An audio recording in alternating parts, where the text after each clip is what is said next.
First ever factory outlet Mukunda jewellers ఇప్పుడు చందానగర్ లో April 19th గొప్ప ప్రారంభం.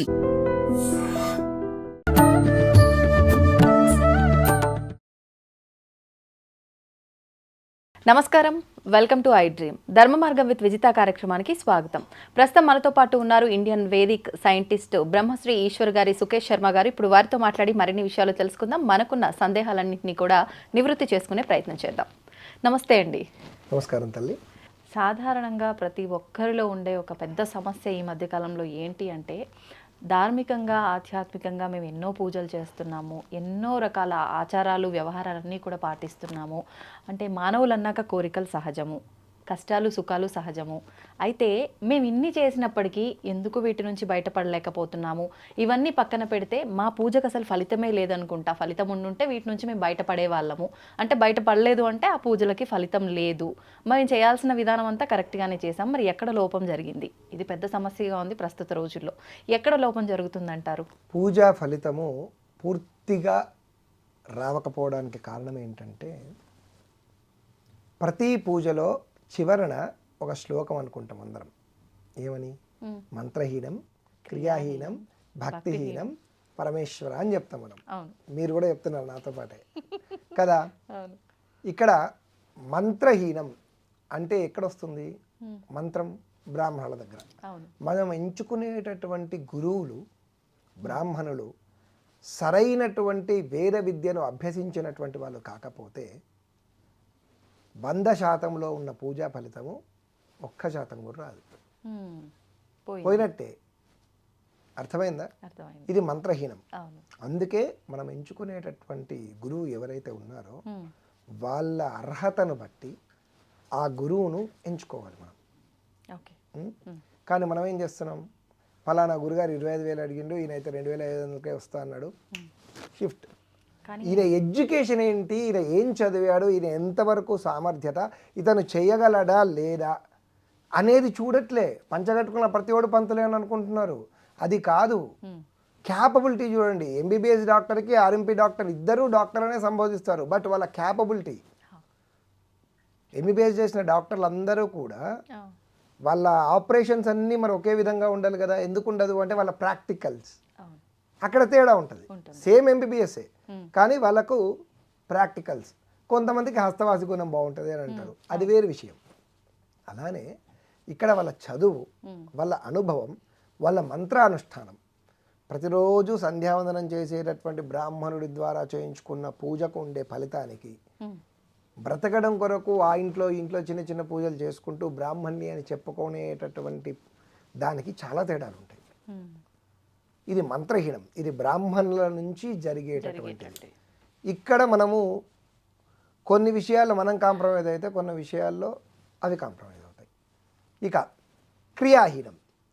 క్రియాహీనము అనంటే పూజకు కావలసినటువంటి వస్తువులు, సంభారాలు, వస్తువులు. మనకు కావలసినటువంటి వస్తువులు ఏమైనా కానీ భగవంతునికి సమర్పించేవి నాణ్యమైనవి ఉండాలి. లో క్వాలిటీ పూలు, లో క్వాలిటీ పండ్లు, తక్కువకు ఏది వస్తే అది, ఏది ఆఫర్ వస్తే అది, వాటితోనే మనం పూజలకు మోస్ట్ ప్రియారిటీ వాటికే ఇస్తున్నాం. సింపుల్గా అండి, కేజీ నువ్వులు 300 రూపాయలు ఉంటే లీటర్ నువ్వుల నూనె 120 రూపాయలు ఉంటుంది. మనము 1 లీటర్ నువ్వుల నూనె కావాలి అని అంటే 2.5 కిలోల నువ్వులను మనము గ్రైండ్ చేస్తే, ఆడిస్తే అందులోంచి ప్యూర్గా 1 లీటర్ నువ్వులు వస్తుంది. 2.5 లీటర్లు, 2.5 కేజీల నువ్వులకు 1 లీటర్ నూనె వస్తుంది. అప్పుడు నువ్వులు ఎంత పడుతున్నట్టు మనకు 1000 రూపాయలు. 1000 రూపాయలు పెడితే 1 లీటర్ నూనె వస్తుంది అంటే ఎవడని తీసుకుంటాడా? తీసుకోడు. 150 నువ్వుల నూనె అని అంటాడు. దాని మీద కింద చిన్న చిన్న అక్షరాలతో తినడానికి ఇది తినకూడదు, ఉపయోగించకూడదు. అర్థమైందా? ఓన్లీ పూజా పర్పస్ అంటాడు. నువ్వుల నూనె వంటలకు వాడుకోవచ్చు కదా, చిన్నపిల్లల కొల్లుళ్ళకి రాసుకోవచ్చు కదా, తాగొచ్చు కదా. కొబ్బరి నూనె కూడా తాగుతాం కదా, వంటలకు వాడతాం కదా. ఓన్లీ ఫర్ హెయిర్ అంటాడు వాడు. వంటలలో వాడకూడదు.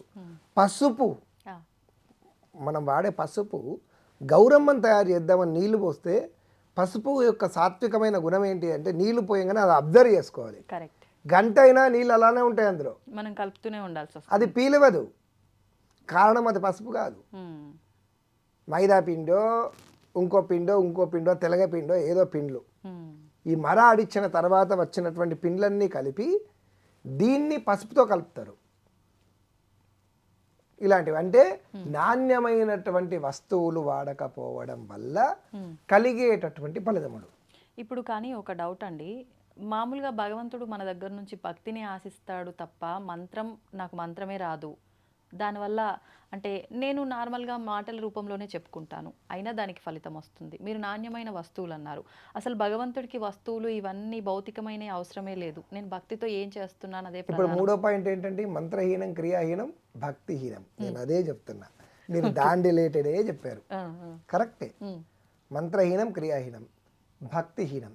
ఈ భక్తిహీనం ఎలా జరుగుతుంది అంటే మనం పూజ చేసుకుంటూ ఫోన్ స్విచ్ ఆఫ్ చేయకుండా పెడతాం, 100 ఫోన్లు వస్తాయి అప్పుడే పూజ సమయంలో. అప్పటిదాకా ఫోన్సే రావు, అదే సమయంలో ఫోన్స్ వస్తాయి. సరే ఫోన్లు పక్కన పెట్టారు, ఇంటికి ఎవడో టైంకి వస్తాడు. అవును కదా, ఇంట్లో సత్యనారాయణ స్వామి వ్రతం చేసుకుంటే పూజ చేసుకుంటూ అరే క్యాటరింగ్ కూడా వచ్చిండారా, అరే టెంట్ హౌస్ కూడా వచ్చిండారా, ఇవన్నీ మనం మాట్లాడుతూ ఉంటాం. మన చిత్తము కేవలం భగవంతుని మీద మాత్రమే లగ్నమైనప్పుడు భక్తిహీనం జరగదు. అవన్నీ చూసుకోవడానికి ఉన్నారు కదా. ఎట్లాగో మామూలుగానే బాధ్యత తీసుకోనటువంటి బంధువులు ఆ రోజు మాత్రం ప్రత్యేకంగా బాధ్యతలు తీసుకొని మరీ వచ్చి చేస్తుంటారు. అర్థమైందా? చెయ్యాలి అని దాంతో వచ్చి చేసే వాళ్ళు కూడా ఉంటారు కదా. అవి వాళ్ళకి అప్పచెప్పి ఏది ఏమైనా కానీ చెప్పే బ్రాహ్మణుడు ఏం చెప్తున్నాడు, ఎప్పుడు పూలు వేయమంటాడు, ఎప్పుడు పసుపు వేయమంటాడు, ఎప్పుడు అక్షింతలు వేయమంటాడు, ఎప్పుడు నైవేద్యం పెట్టమంటాడో దాన్ని చూసుకుంటూ మనస్సులో నారాయణ శబ్దము చక్కగా చూసుకుంటూ ఉండాలి. మనము పూజ చేసుకున్నప్పుడు ప్రజెన్స్ మైండ్ ఉండాలి. మనము పూజ చేసేటప్పుడు కలశం లోపలికి ఆవాహయామి, దేవతల్ని ఆవాహించినప్పుడు ఎదురుగా భగవంతుడు ఉన్నాడు అనే సెన్స్ నీకుంటే నువ్వు ఎంత అలర్ట్ అవుతావు.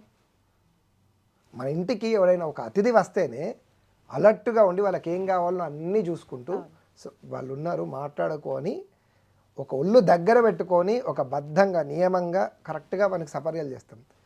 ఆ ప్రత్యక్ష పరమాత్ముడు మనకు ఆ కలశం లోపల ఆవాహయామి అని నువ్వు పిలిచినప్పుడు ఆ కలశంలో ఉన్నప్పుడు నువ్వు ఇంకెంత ప్రజెన్స్ ఉండాలి.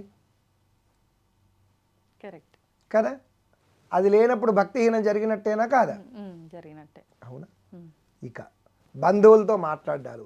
బంధువులు కూడా అంతే అండి. ఒకరింట్లో పూజ జరుగుతున్నప్పుడు ఎందుకు వెనుక గుసగుసతో మాట్లాడుతుంటారు? అప్పుడే గుర్తొస్తాయి విషయాలు. ముందే మనము చెప్పాలి, మాటలు మాట్లాడేటటువంటి బంధువులు మా ఇంటికి రావద్దు, పూజ మా ఇంట్లో పూజ జరుగుతున్నది కాబట్టి మీ మాటల వల్ల మా పూజకు విఘాతం డిస్టర్బెన్స్ జరగకుండా ఉండే విధంగా కోఆపరేట్ చేసే భక్తులు మాత్రమే ఇంటికి పిలిపించుకోవాలి.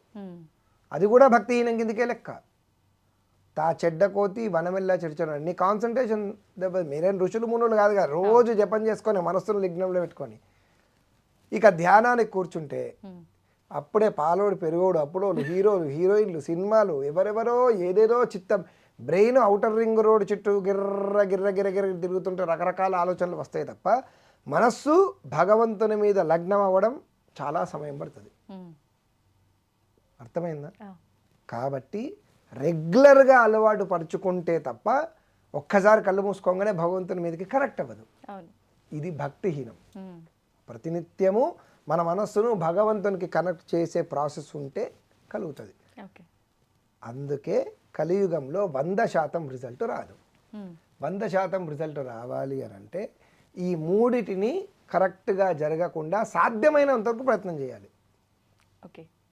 అప్పుడు మంత్రహీనం క్రియాహీనం భక్తిహీనం పరమేశ్వర యత్పూజితం మయాదేవా పరిపూర్ణం తరస్తమే. మాకున్నంత శక్తిలో మంత్రహీనము క్రియాహీనము భక్తిహీనము జరగకుండా నీ పూజ చేసుకున్నా యత్పూజితం మయాదేవ పరిపూర్ణం తరస్తమే. ఇక దీన్ని పూర్తి చేసి రిజల్ట్ మాత్రం మాకు పూర్తిగా ఇచ్చే బాధ్యతని ఇదే అని నమస్కారం చేసుకుంటాం. అంటే అన్నీ మనం కరెక్ట్గా చేసినప్పుడే అలాంటి ఏమైనా జరిగితే తెలిసి తెలియక మీరు నిజంగా మంత్రహీనము జరగకుండా క్రియాహీనము భక్తిహీనము జరగకుండా మీరు పూజ చేస్తే, పూజ చేసినప్పటికీ మీకు రిజల్ట్ రాకపోతే దేవుని గల్లబట్టి అడిగే హక్కు మీకు ఉంది. సత్యం. నిజమే అంటారా? అలా అడగొచ్చా? దేవుని నిలదీసి అడగొచ్చు అంటారా? మీరు నిజాయితీగా అంత నిబద్ధతతో భక్తితో మీరు చేసినప్పుడు అడిగే హక్కు భగవంతునికి కూడా ఉంది. ఎందుకు లేదు? అయితే భక్తుల కోసం పొట్టు దెబ్బలు తిన్న దేవతలు లేరు ఎన్నిసార్లు? వారి భక్తికి ముగ్ధుడై అంత భక్తి మీకు ఉండాలి కదా. అనుమానం ఉన్న చోట భక్తి ఉండదు, రిజల్ట్ ఉండదు. అవుతుందా కాదా, పూజ ఇంత చేస్తున్నాం అవుతుందా కాదా అని అంటే నమ్మకం లేనట్టే. సంసారమైనా భగవంతుడైనా ఎవ్వరైనా అంతే. అనుమానం అనేది ఉంటే నీకు రిజల్ట్ రాదు. లోపం ఉన్నట్టే కదా. 100% ఎక్కడైతుంది? నమ్మకం ఉన్నప్పుడు భగవంతుడు కూడా కొన్ని పరీక్షలు పెడతాడు. ఎందుకు అంటే వెనకటి కాలంలో దేవుళ్ళు వాళ్ళ భక్తికి మించి నిజంగా భక్తి ఉండేది కాబట్టి వాళ్ళు వితౌట్ ఎక్స్పెక్టేషన్, దేవుడి నుంచి ఏమి ఎక్స్పెక్టేషన్స్ అనేవి ఉండవు. నువ్వులా ఉండు అన్నీ నిజమైన భక్తితో స్వామివారి కోసం ఇచ్చేసేవారు కాబట్టి వాళ్ళకి అన్ని దేవుడే చూసుకునేవాళ్ళు. ఇప్పుడు ఈ పూజ చేస్తే ఈ రిజల్ట్ వస్తుంది అని ఆ రిజల్ట్ ఉద్దేశించి నువ్వు పూజ చేస్తున్నప్పుడు కమర్షియల్స్ అయిపోయాడు దేవుడు కూడా. ఎట్లా అయితే అప్పుడు దేవుడు కూడా నేను వాడికి రిజల్ట్ ఇవ్వాలి అంటే వాడు అందుకు అర్హుడా కాదా అనేది చూసుకుంటున్నాడు భగవంతుడు. కలియుగంలో చూసుకోవాలి కూడా. లేకపోతే భస్మాసుడికి శివుడు వరాన్ని ప్రసాదించాక దాని ఫస్ట్ టెస్టింగ్ నీ మీదే అని వరం ఇచ్చిన పరమేశ్వరుని మీదనే చేయి పెట్టేటట్టు భక్తులందరూ. అప్పుడు ఒక్క భస్మాసుడు, ఇప్పుడు ఎంతమంది భస్మాసుడు కదా. పూజ అంతవరకు ఓకే అనుకున్న రిజల్ట్ రాకపోతే దేవుడే లేరు అని అంటాడు. నువ్వు అందుకు అర్హుడువా కాదన్నది చూసుకోవద్దా? మన కోరిక ధర్మబద్ధమా కాదన్నది చూసుకోవాలి. అవునా కదా? ఇప్పుడు మీరు అన్నట్టుగా ధార్మికంగా ఈ రకమైన పూజలు విధానాలు ఇవన్నీ ఆచరించటం ఇవన్నీ చేస్తేనే నిజంగా మనం అనుకునే నెరవేరుతాయా అంటే అంటుంటారు కదా, కలియుగంలో ఇవన్నీ అవసరమే లేదు, నామస్మరణ ఒక్కటి చేస్తే చాలు అని చెప్పి. నవవిధ భక్తుల్లో ఏ విధాన్నైనా కానీ మనం ఇది చేసుకోవచ్చు. ఏ రూట్ అయినా పర్లేదు. భగవంతుని చేరుకోవడానికి ఏదో ఒక్కటి పట్టుకోండి. 36 పట్టుకోవద్దు. నేను కూడా అదే అంట. 36 విధానం అవసరం లేదు. ఏదో ఒక్క మార్గం పట్టుకోండి. మీరన్నట్టు నామజపమే అనుకోండి, చక్కగా నామజపమే చేసుకోండి. అంటే ఏం చేసినా దాన్ని ఖచ్చితంగా మనసు ఏదైతే పట్టుకుంటామో ఆ ఒక్కదాన్ని పట్టుకోండి. అప్పుడు ఆ ఒక్కటే మిమ్మల్ని తీసుకెళ్తుంది.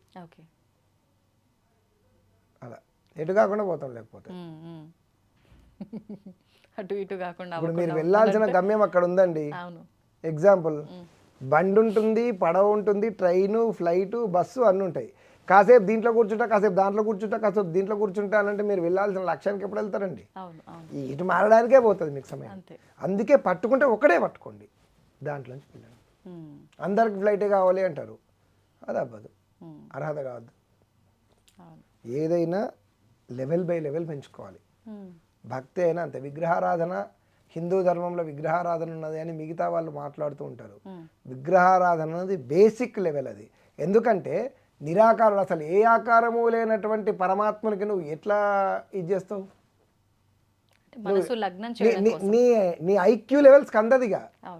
ఏ ఆకారం లేనటువంటి వాడిని నువ్వు ధ్యానం చేయంటే కళ్ళు మూసుకుంటే ఏం కనబడుతుంది? నువ్వు అనుకునే ఒక ఆకారం ఏదో కనబడుతుంది, అది ఏ హీరోయిన్ ఎవరో ఏదో పోతుంది, అయిపోతుంది. అట్లాగా. అందుకే నీకు నీ మనసుకి ఒక స్ట్రక్చరు అనేది ఉంటే ముందు మనసు పట్టుకుంటుంది, దాన్ని కనెక్ట్ అవుతుంది, దాని త్రూ తీసుకెళ్తుంది. సూపర్ అండి. నిజంగా మీరు చెప్పింది నిజంగా చాలా వాస్తవం. ప్రతి ఒక్క ఇంట్లో ఇప్పుడు చూస్తున్నాం, ఒకరి ఇంట్లో ఇట్లా ఒకరి ఇంట్లో అట్లా అని కాదు. ఏ పూజ జరిగినా కొన్ని సందర్భాల్లో అయితే సత్యనారాయణ స్వామి వ్రతం జరుగుతుంటే ఆడవాళ్ళు మంచిగా పూజ చేస్తున్న పక్కన మగవాళ్ళు కూర్చొని నిద్రపోతున్న వాళ్ళు కూడా ఉన్నారు. చాలా రకాల వింతలు విశేషాలన్నీ అక్కడే చూస్తాము. మీరు అన్నట్టుగా వెనకాల కూర్చొని ఆ గుసగుసలు, ఇకలు, పక్కపక్కలు, ఆ చీరల గురించి ముచ్చట్లప్పుడే అన్నిటి గురించి ఎక్కడా లేనివన్నీ అప్పుడే గుర్తొస్తాయి. నిజంగా ఇవన్నీ పక్కన పెట్టి భగవంతుడి కోసం మనం కేటాయించే సమయమే కొద్ది సమయం, దాన్ని భక్తితో కనుక నిర్వర్తిస్తే మీరు అన్నట్టు అన్నీ కూడా నెరవేరుతాయనే కాదు, 100% ఆయన అనుగ్రహం మన పైన ఉంటుంది. ఖచ్చితంగా రిజల్ట్ వస్తుంది. అనుగ్రహం ఉండడం అంటేనే రిజల్ట్. అంతే. ధన్యవాదాలండి. నమస్కారం.